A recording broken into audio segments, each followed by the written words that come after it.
effort to make them happy. Okay, Henry, only one day, no, I realize.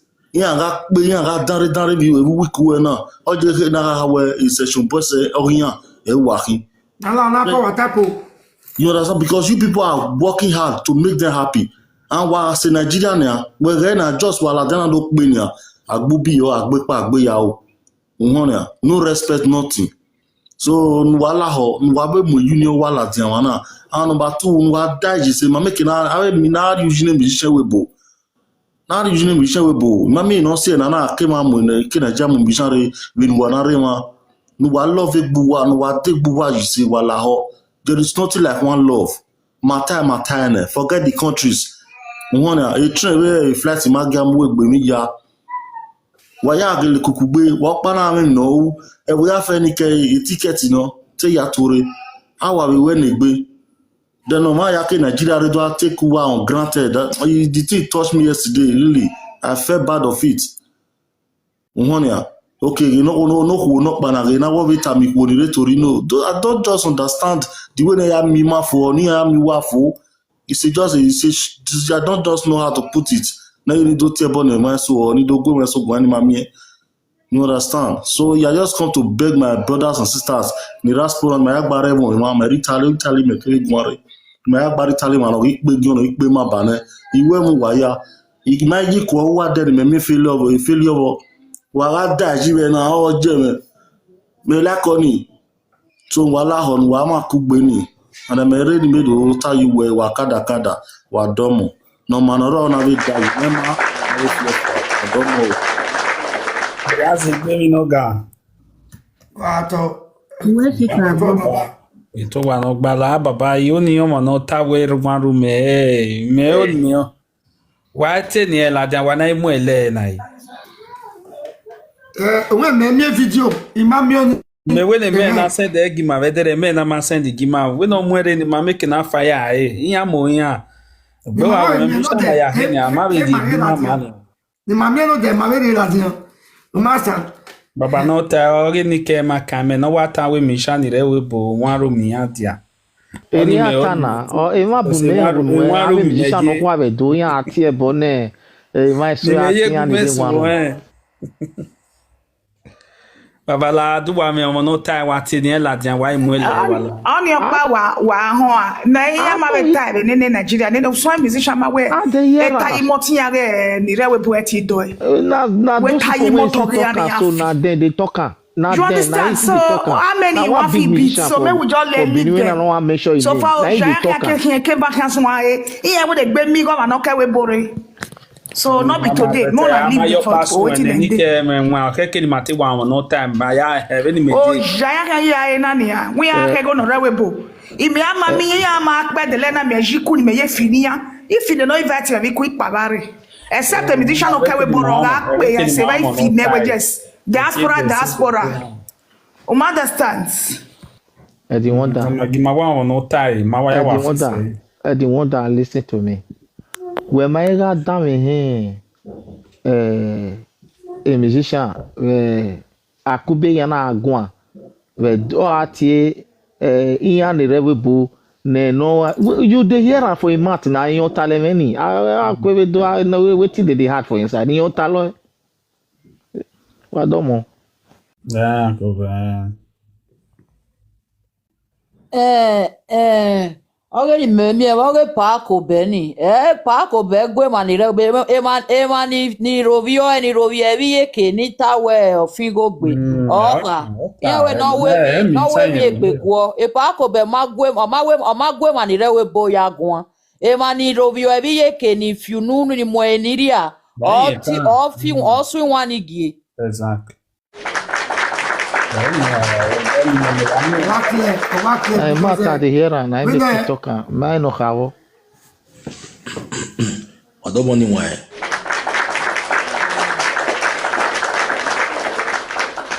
la wa haguma gwa baba abi yima ken do my kind introduce gbo do that day my bobo kan no wadomo ni mwae enime usas oyi France emeke gware Domo. Bogia. I was your plan for yesterday, although you are but you are here for your listening, no discuss. But for me, in the brother matter mare or women not time here or ya Bobby. There is nothing no one here at time away, no ya go yoba ubi. Or I go or it's okay.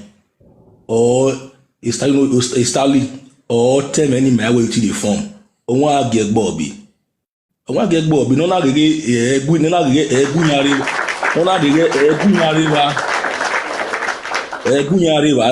no. We Anahina will not carry body. Why we do a little my no. Because we are more regbe. We are not you want it. More regbe.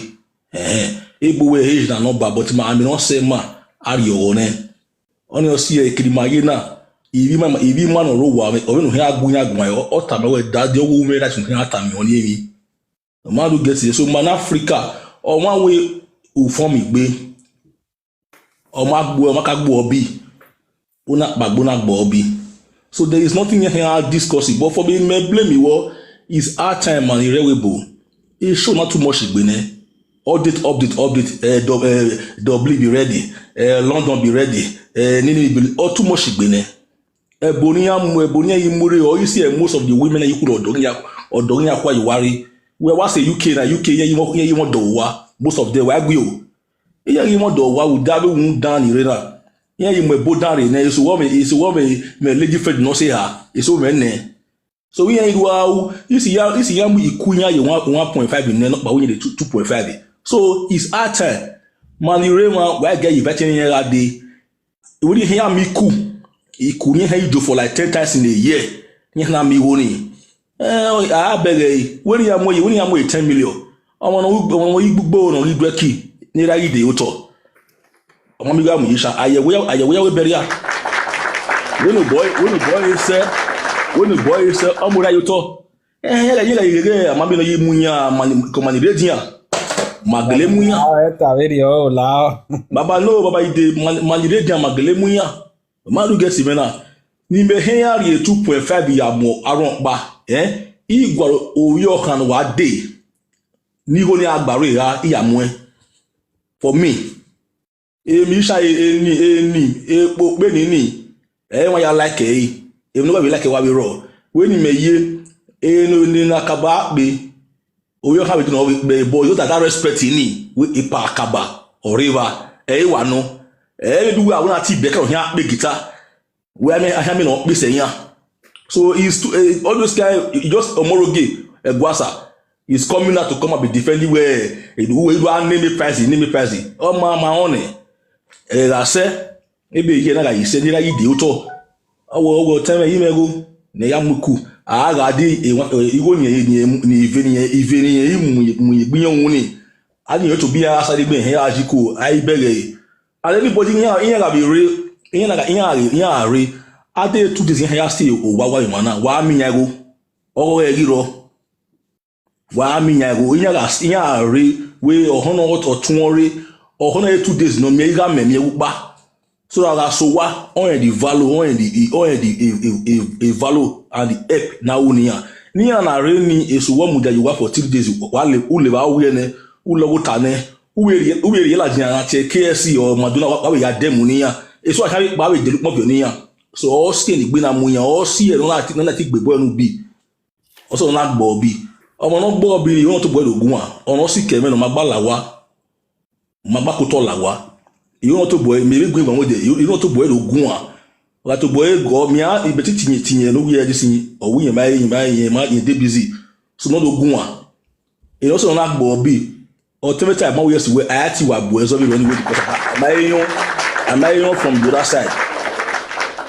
side o wa re we abere a story we me ni yanyi u wa ye bodun yi inya ga re wa ye pinya all ogun adi ma gu onu because we no ye na enya agu onu we no ye were because we are begging ne bo na una yi nwa apani gbu we no because this way the man gbu ya la diyan we but it's for you to come and clear the hair because we won ya too much igbe So obi le kita we yes we form egbe, there must be a reason. If you are the host now, a host we him, may wait for time or para for time ya well. Be we me ma ye kere. So on one case make bo ma we. Unwege ni nemi osono mani. O ma ike wa bo no wa ade we we no wa dwaki na. Unwege enyosie mi.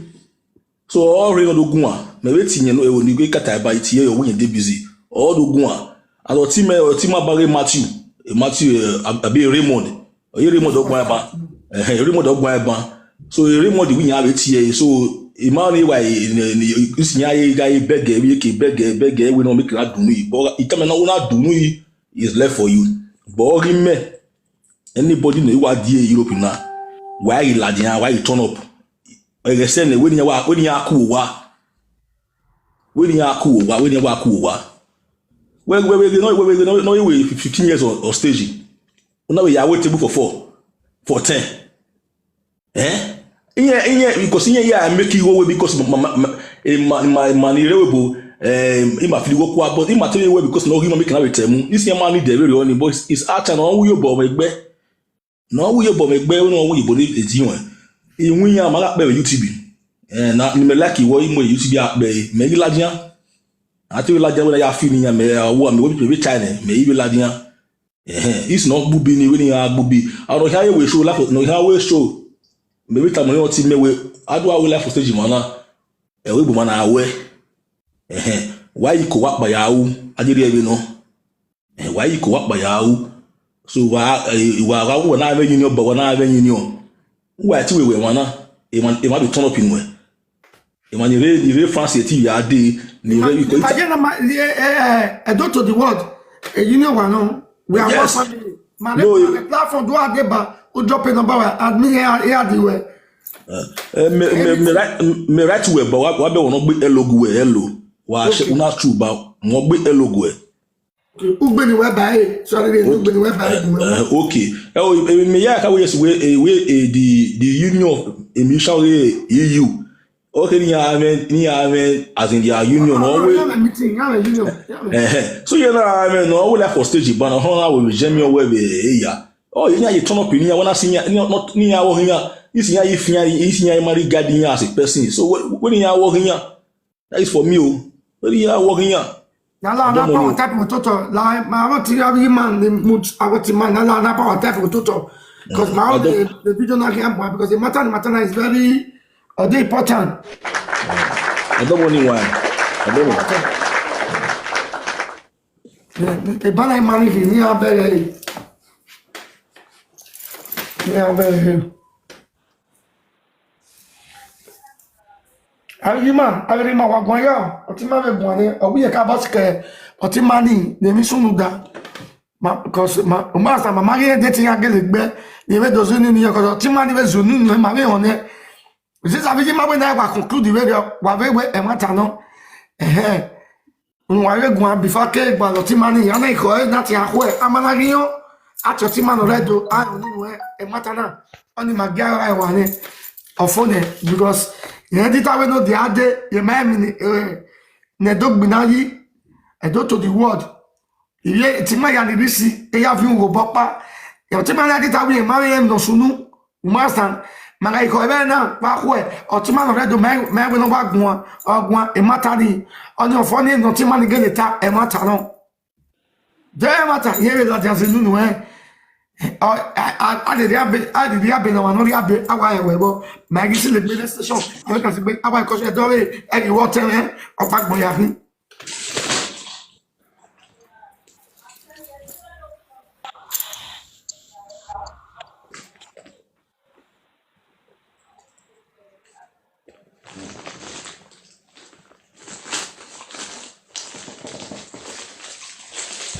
Wogi mewo itwewo yao waya domo waya lamogu. Wogi mewo when you tie ban naka enu naka be that is the other person wani agbe ipa naka be boy ne if not soon naka be nunu ene onye wogi mewo And again, ave munu ni ne ya eva de platform yo mana. Ya do sa ye gbonu, ya do temi no sunu. That is my own opinion. No magire okpada ire oni emi no nita e mata no. I forget a video. Yes.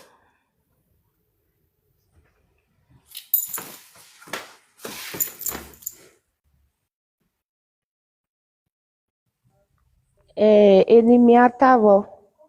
Ege ani ni agbe ipa. Iya gagi maywana. O se mi na iwe aye we yem ni no master. E ti mi ma o do di ade. O gba ma ya ti o fe ya no redo. Ona kele kun ni ogun megun. Paved me ya bere mi ya. Ege ani owo eme. O se ona mi para o. I'm telling you. Ma conclude cause otima o redo gba ya ti awe ti egbon. Ona imegbe wi yen je egbe chota. Ya we do gwe do ya kun. Eme na ni mi sunu da amami e ti ta wi me no sunu. Yes. Why guya ka me mani ro gwa nu na egwu ya ni they not get joy o. Unugwe na ri pa gwe ni. We aga ri maywana na. Ekwe ni gwe yin oduhu. Brother na re mana send a request. Ajoduhu la o. We do gun e no se yin na ri pa yu a o. Wadomo. Wa re evene remo ditaba a superstar. Keke ne happiness ita okpa no aluga no ga ro we a voice note no ye group ya.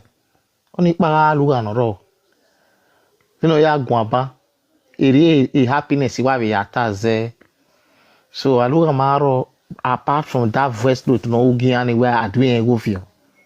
So e many ere no be doctor temi obi he sunu no gubi oyo aye deve go ni no ohu ni ga re meni eku no ya gbo obi ave so ni me beg you wa domo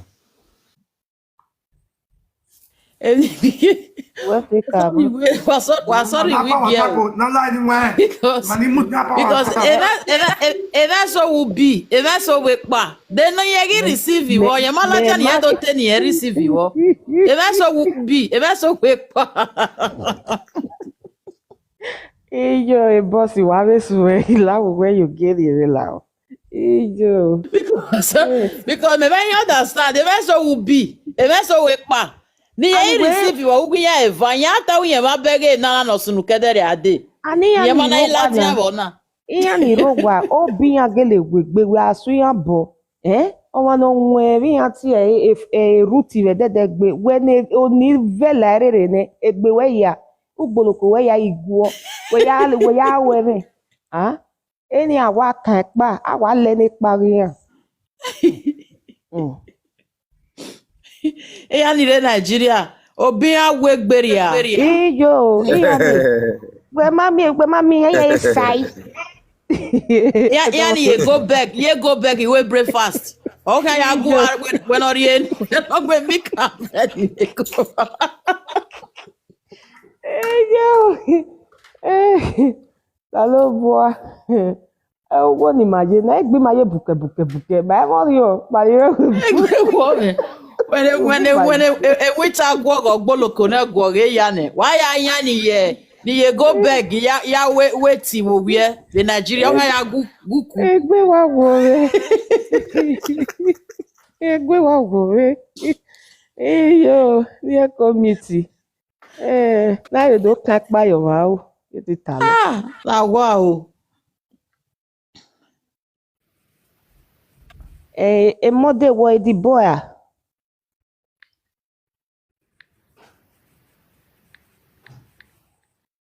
If I'm already a gift, bag give a conversation,